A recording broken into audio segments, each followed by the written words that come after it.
Assalamualaikum warahmatullahi wabarakatuh. Halo teman-teman Gen Z, apa kabarnya hari ini? Udah berapa lama nih main ponselnya? Kita berhenti dulu yuk. Sejenak kita mengenal tentang etika literasi digital. Kenapa sih etika literasi digital itu penting? Kita sepakat, sebagai Gen Z, kita lahir di tengah cahaya layar. Bangun tidur, langsung cek notifikasi. Makan sambil buka media sosial. Belajar sih, tapi tangannya masih menggenggam ponsel. Kita Gen Z yang selalu dicap si mental strawberry. Yang kelihatannya kuat dan mempesona, tapi kena tekanan dikit, langsung hancur. Katanya ya, tapi pernah gak sih kita berpikir kenapa kesehatan mental itu masih sering diabaikan? Stigma Gen Z mental strawberry merupakan salah satu contoh bahwa kesehatan mental masih sering disepelekan. Kadang kita scroll untuk mencari hiburan, tapi malah dapat kecemasan. Berita buruk, komentar jahat, stigma yang gak masuk akal. Kita terus scroll lagi, sampai lupa buat berhenti. Kehidupan di dunia digital sama halnya dengan kehidupan bermasyarakat. Ada aturan dan norma yang wajib kita patuhi. Aturan dan norma tersebut dalam dunia digital kita sebut dengan etika literasi digital. Teman-teman, coba kita bayangkan ada orang yang mengirimkan komentar jahat terhadap diri kita. Bagaimana rasanya? Tidak nyaman kan? Ternyata di media sosial hal itu telah lumrah terjadi. Bahkan dinormalisasi sebagai bentuk candaan. Serem banget kan? Respon yang cepat tanpa pemikiran yang jernih justru dapat memicu terjadinya cyberbullying. Teman-teman, lalu apa sih yang perlu menjadi tantangan kita atau perlu kita hadapi? Poinnya adalah, jangan mudah untuk memberikan respon negatif terhadap hal yang gak sejalan sama kita. Utarakanlah dengan kritik yang membangun, disertai adab dan norma. Seperti yang udah tadi kita bahas, bahwa kesehatan mental itu perlu kita hadapi dan perlu kita tangani. Dalam kasus cyberbullying, ada dua peran utama yang perlu kita kritisi, antara pelaku dan korban. Kita ibaratkan pelaku adalah mereka yang mengirimkan komentar kebencian dengan tujuan mengkritik dan memberi saran.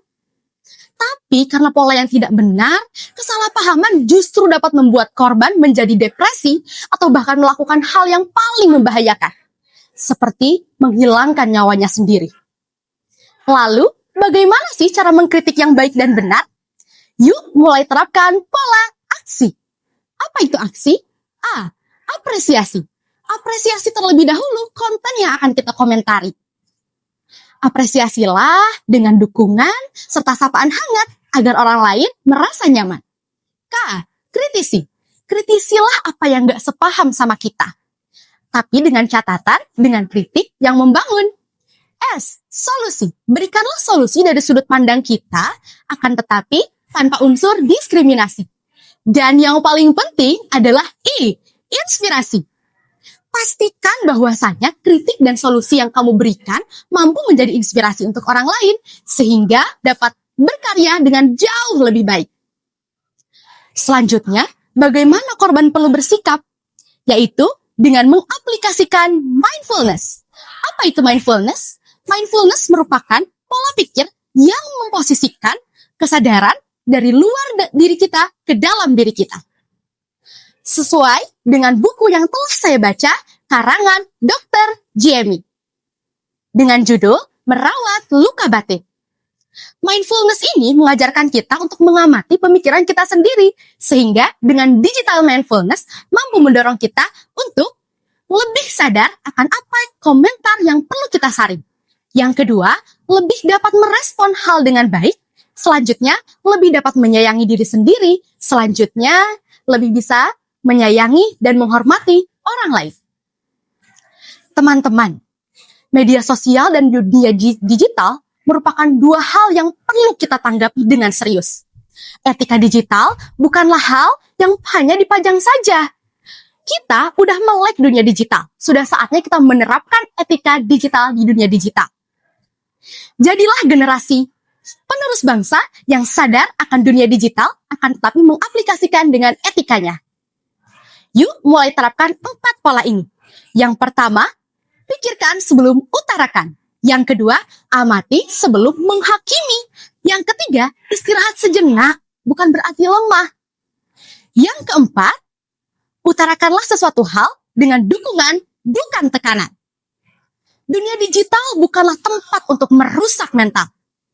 Gen Z berpotensi tinggi untuk menjadi penghancur media sosial yang tidak beretika. Menghancurkan cyberbullying. Karena niat yang baik tanpa utaraan yang baik justru dapat menjadi potensi cyberbullying dan bahkan dapat berakibat fatal. Kita Gen Z siap melindungi kesehatan mental dengan etika digital. Terima kasih telah mendengarkan tuturan yang saya sampaikan. Semoga setelah ini kita dapat menyayangi diri kita sendiri, senantiasa sehat, dan mengaplikasikan etika digital. Saya Wafa Fadila dari SMA Negeri 1 Sukaraja Kabupaten Sukabumi, mohon pamit undur diri. Dan sampai jumpa. Wassalamualaikum warahmatullahi wabarakatuh.